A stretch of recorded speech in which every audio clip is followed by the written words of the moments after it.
Fala, leitores da Bíblia. Hoje a gente vai ler o Salmo 105, as maravilhosas obras do Senhor a favor de Israel. Rendei graças ao Senhor, invocai o seu nome, fazei conhecidos entre os povos os seus feitos. Cantai-lhe salmos, narrai todas as suas maravilhas. Gloriai-vos no seu santo nome, alegre-se o coração dos que buscam o Senhor. Buscai o Senhor e o seu poder. Buscai perpetuamente a sua presença. Lembrai-vos das maravilhas que fez, dos seus prodígios e dos juízos de seus lábios. Vós, descendentes de Abraão, seu servo, vós, filhos de Jacó, seus escolhidos. Ele é o Senhor nosso Deus. Os seus juízos permeiam toda a terra. Lembra-se perpetuamente da sua aliança, da palavra que empenhou para 1000 gerações, da aliança que fez com Abraão e do juramento que fez a Isaque, o qual confirmou a Jacó por decreto e a Israel por aliança perpétua, dizendo: Dar-te-ei a terra de Canaã como quinhão da vossa herança. Então eram eles em pequeno número, pouquíssimos e forasteiros nela. Andavam de nação em nação, de um reino para outro reino. A ninguém permitiu que os oprimisse. Antes, por amor deles, repreendeu a reis, dizendo: Não toqueis nos meus ungidos, nem maltrateis os meus profetas. Fez vir fome sobre a terra e cortou os meios de se obter pão.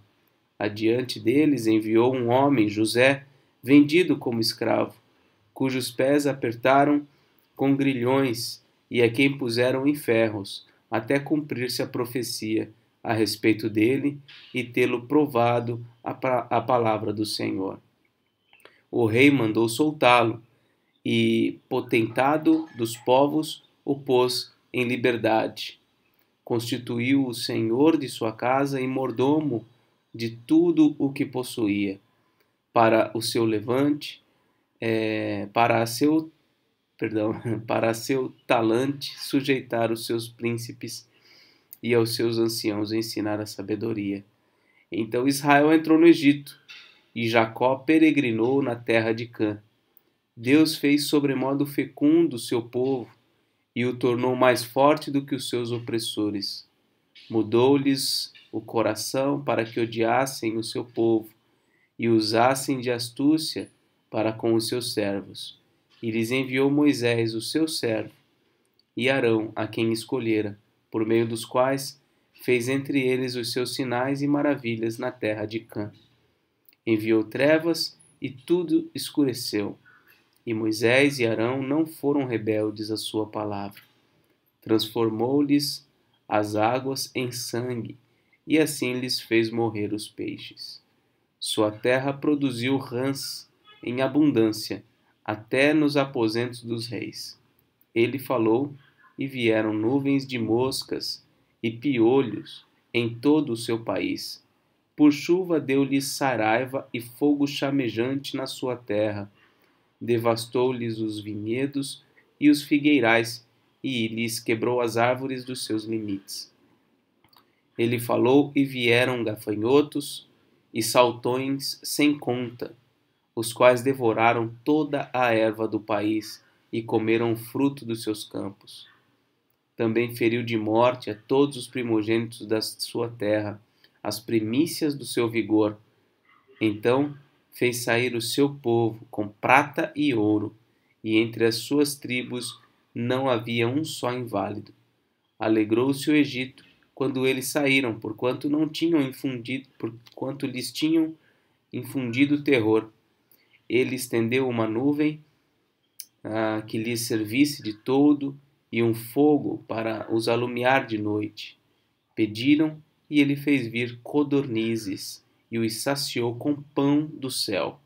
Fendeu a rocha e dela brotaram águas que correram qual torrente pelo deserto, porque estava lembrado da sua santa palavra e de Abraão, seu servo, e conduziu com alegria o seu povo e com jubiloso canto os seus escolhidos.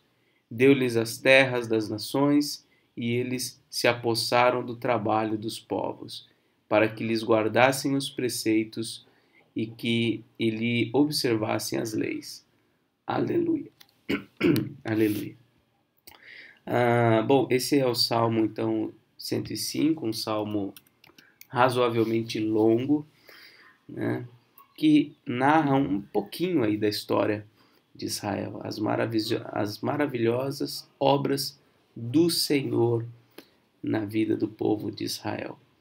E há aqui uma convocação para que os seus servos rendam graças a Ele, para que seus servos façam conhecidos dos povos todos esses feitos, todas essas realizações de Deus na história. Que os seus servos cantem salmos, que os seus servos narrem todas as suas maravilhas, que os seus servos se gloriem no nome do Senhor e se alegrem no Senhor, né? Busquem o Senhor e o seu poder, busquem a sua presença, lembrem-se das maravilhas que ele fez e assim por diante. Um salmo belíssimo de louvor ao Senhor. É muito importante a gente entender que a palavra de Deus ela é composta de inúmeras histórias. Histórias reais, histórias verdadeiras. Que quanto mais vai passando o tempo, mais a arqueologia e a ciência vão comprovando a veracidade de todas essas histórias. A nossa fé ela deve se basear em histórias, em fatos. A fé cristã não é fundamentada em meras ideias ou em crenças subjetivas a respeito de um futuro que a gente almeja. Não, a fé cristã é fundamentada em fatos históricos, no que Deus realizou na vida do seu povo desde o início até o dia de hoje. Por isso nós somos chamados a lembrar a história de Israel, porque é a nossa história. A história bíblica é a nossa história, porque tudo aquilo que foi realizado no passado, na vida do povo de Israel, até a vinda do nosso Salvador Jesus Cristo, tudo aquilo dá sentido e significado à nossa existência. Nós não somos israelitas, nós não somos judeus, mas nós somos herdeiros das mesmas promessas. Tudo aquilo que foi prometido àquele povo, nós somos herdeiros. E nós vivemos pela mesma fé que eles tiveram no passado. Então aquela é a nossa história.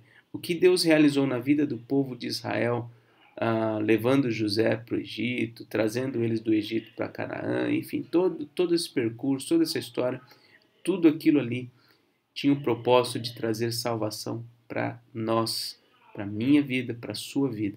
Então é importantíssimo que nós conheçamos as histórias bíblicas e nós fundamentemos a nossa fé nessa história.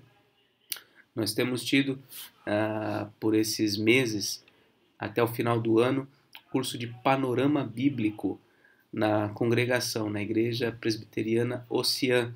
Então, se você tiver interesse em estudar com a gente assim, o panorama, né, dessa história bíblica maravilhosa do Antigo e do Novo Testamento, você está convidado. É toda terça-feira, às 19 horas, que nós nos reunimos para estudar, tá bom? Você é muito bem-vindo. E se você chegou até aqui, deixa aí o seu like, deixa o seu comentário, compartilhe esse vídeo também com seus amigos, sua família, sua igreja.